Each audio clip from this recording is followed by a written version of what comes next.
Jen here with a Stretch the Sketch layout for you today. It is also May I Scraplift You this month. So to celebrate the 5th anniversary of Stretch the Sketch, we are going to do a scraplift instead of a sketch. Most of us, I think, are scraplifting Janet. And so I showed you the layout at the very beginning that I chose from Janet. She's Galaxy Girl Creations on Instagram. I chose that really fun layout of hers, always with the mixed media. She's the queen of mixed media. So that's the one that I picked, and I'm going to scraplift it. The other thing we're doing to kind of celebrate the 5th anniversary is we are aiming to use some sort of wood on the layouts. That is the 5th anniversary thing that you buy is wood. So you will see that I don't actually get any wood on this particular layout while I'm filming it. I have completely misplaced, I don't know how people do this, but I do it all the time. I've completely misplaced all of my wood veneer stars, and that's what I really wanted to put on this. I've actually had a couple layouts over the last couple of days that I wanted to add wood veneer stars to, and I just cannot figure out where they are. So I need to go out and grab another pack, and I haven't done it as of creating this layout, so you won't see them here, but at my layout share at the end of the month, you will see that I have added wood veneer stars to this layout. So those were kind of the two challenges that we had for this month.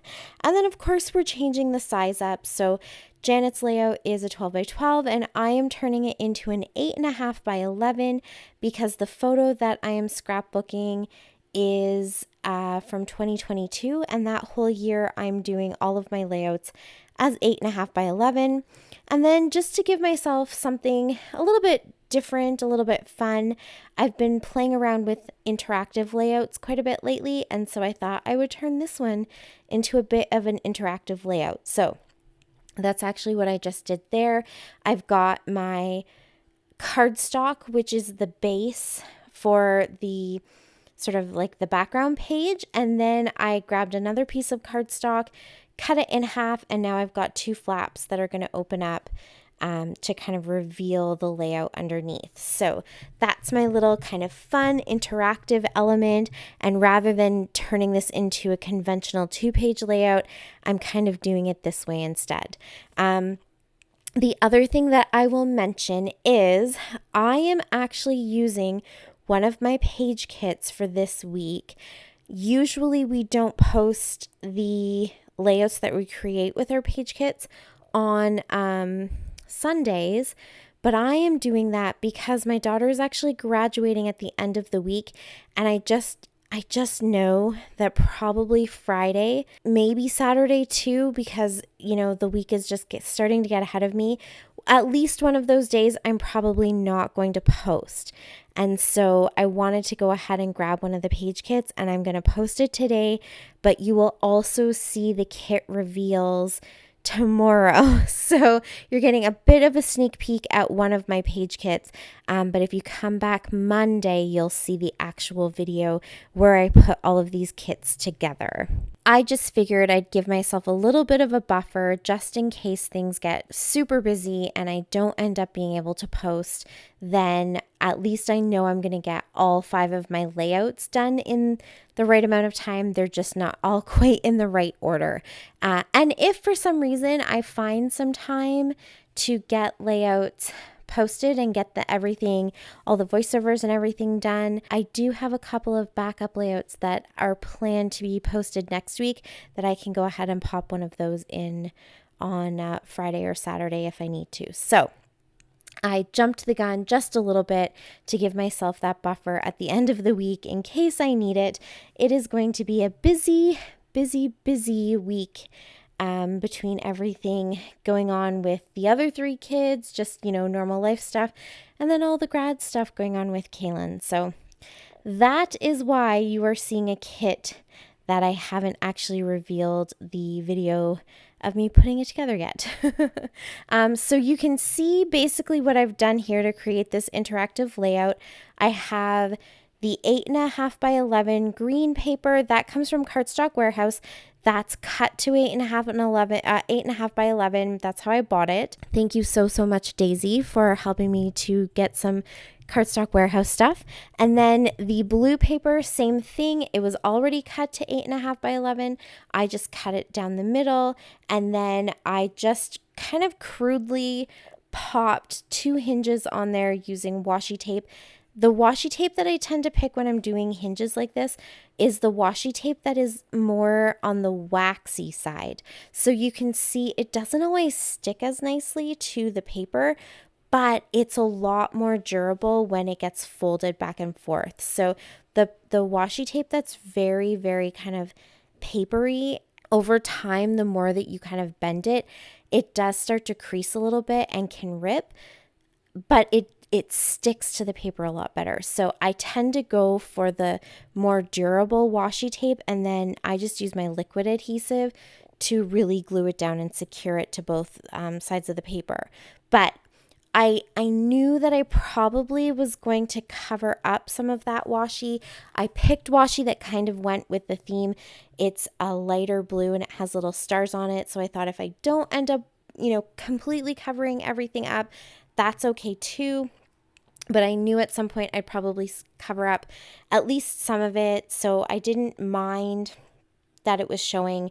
So I just went ahead and stuck it right down there.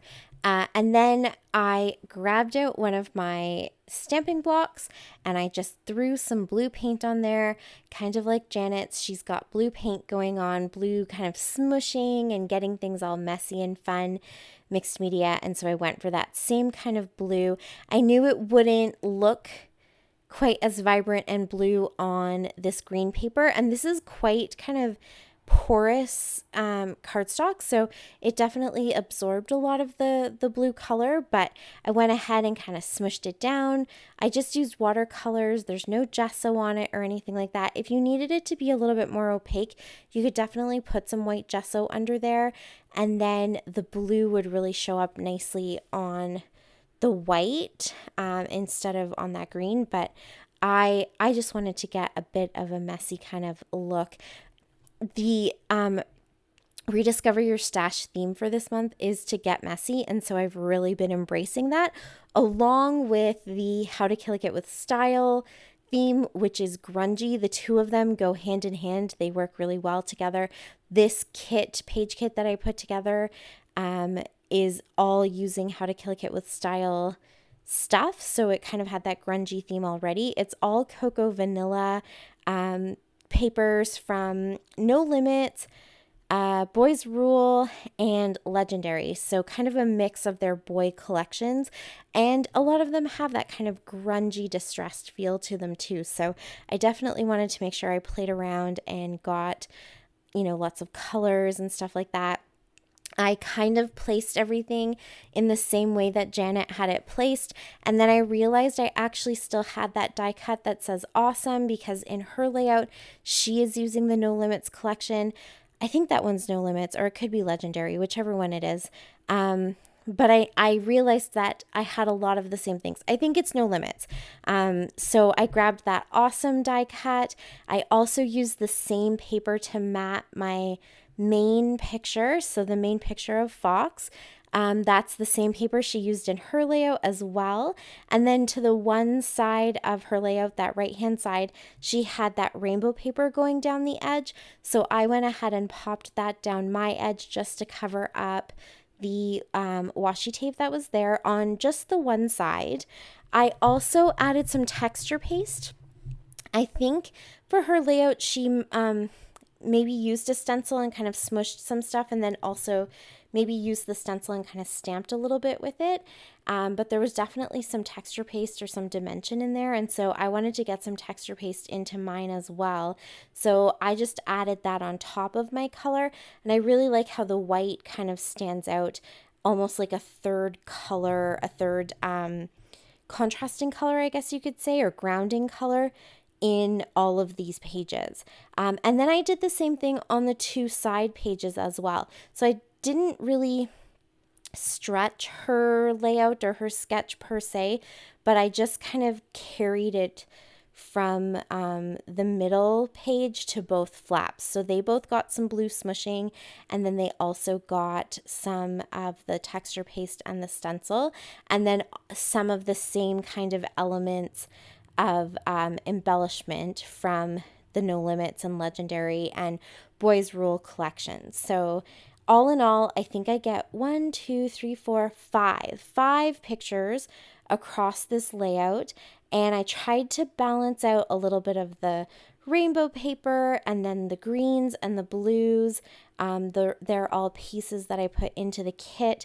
I had already put a little piece of that rainbow, kind of like a journaling card, and then one of them had a whole bunch of sentences that said things like a boss, which is something else that Janet had used in her layout. So I realized that I could go ahead and cut that out and use it as well. So I definitely tried to get a lot of the same elements that she used, because I have such a small area to work with that I couldn't take up as much space with embellishment like she does in her layout. I really love her layout and how she kind of has everything on the right hand side moving off the page. I love that concept, but I just felt like the big stars were going to be too big. And so my clusters are all scaled down quite a bit. And so I just tried to aim for using a lot of the same elements. So then within my little interactive layout, on that right hand side flap, I decided to go ahead and create an extra little flap that you see right here. And that's going to give me a space to go ahead and just do a little bit of journaling. And I can make that journaling a little bit more kind of personal and discreet. Anyone who wants to read it can go ahead and, open it up and read it, but it won't necessarily always be showing. So rather than maybe making a pocket and putting some tags in a pocket, I thought that little kind of flip out would be really cute. So I created a couple little tabs with some of the papers from the No Limits collection. And then that way the tab kind of signals to me to remind me that that is actually an element that flips. So once I got everything done on the inside, then I decided to do the outside. I actually almost picked a layout that Janet had created with this paper that I'm using on the outside, that circle paper, but she did it in 12 by 12 form. And I almost picked that and thought, well, I have that same paper in my kit. I should go ahead and kind of create something with that. But that isn't the layout I ended up picking, because I definitely wanted something with mixed media on it. But if I'm being truthful and honest with myself, this title cover outside part of the layout is kind of inspired by that particular layout, because she did have she had like the little wooden buttons, like the epoxy buttons, I think they're called, and kind of like little embellishments like that on her layout. And I'm going to kind of do something similar, not with little wooden epoxy buttons, which would have been perfect, but I don't actually have any of them that would work for this. The only ones I have left are fall, and it has like a pumpkin and a bat and those types of things. So I could have got my wood in there, but I didn't. But I do have those little blue and green, I don't know what I'm calling them, like little bubble jewels or whatever, from the Close to My Heart Later Skater collection. I put those into my kit, and so I'm going to go ahead and add those, and then that kind of gave me the same feeling. So if you want to get technical, I scrap lifted 2 of Janet's layouts, and even that wasn't enough, because she is such an amazing creative talent. I could have picked 100 of them. So here you can see me going ahead and just kind of randomly scattering those. Her clusters were a little bit more organized, but I just kind of liked the way that those little bubbles, is that what we're going to call them?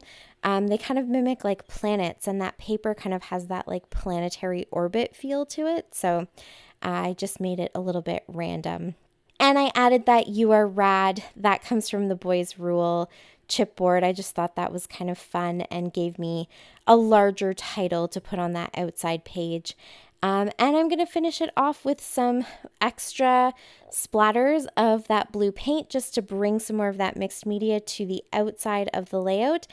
And that is it. That's my layout. So I got 5 pictures and technically like 1, 2, 3, 4 different layouts all put together.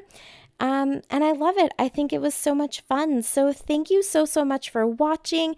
Please subscribe if you haven't already, and check out all the links below so you can play along with the fun and stretch the sketch too. And until next time, happy scrapping. Bye. Bye. Me, she, what about the channel?